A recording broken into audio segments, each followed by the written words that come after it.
বন্ধুরা এই দেখুন প্রতিদিনের মতো আজকেও মাম্পি ভাত দিয়েছে।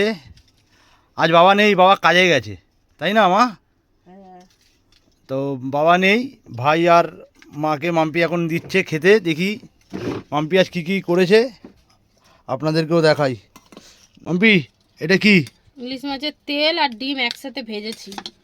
ও, তো বন্ধুরা দেখছেন এখানে ভাই আর মা ইলিশ মাছের তেল দিয়ে খাচ্ছে আর ইলিশ মাছের ডিম।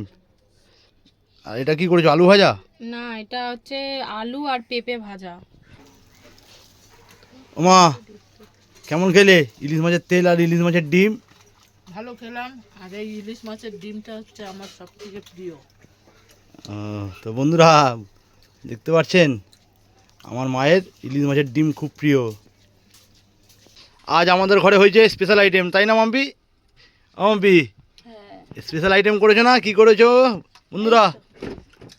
এই ইলিশ দেখুন মাছের ঝোল আজকে পাতলা, আলু বেগুন দিয়ে, আলু বেগুন আর কাঁচকলা একসাথে দিয়ে সব পাতলা করে ঝোল করেছো আর কি। হ্যাঁ। না না, ইলিশ মাছের ঝোল কিন্তু আলু বেগুন দিয়ে ভালোই লাগে। সবসময় সর্ষে বাটাতে তো গ্যাসও হয়। ঝোলটা ভালো লাগে খেতে।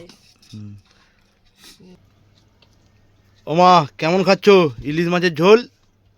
ভালো ঝোলও টেস্ট হয়েছে, ইলিশ মাছটাও খুব টেস্ট। সে আমার ভাই তো ইলিশ মাছ খেতে খুবই ভালোবাসে। ইলিশ হ্যাঁ, টেস্ট আছে ভালো। টেস্ট আছে না? ঠিক আছে। তো বন্ধুরা আপনারা কিন্তু কমেন্ট করে জানাবেন আপনারা কারা কারা এরকম ইলিশ মাছের আলু বেগুন দিয়ে পাতলা ঝোল খেতে ভালোবাসেন।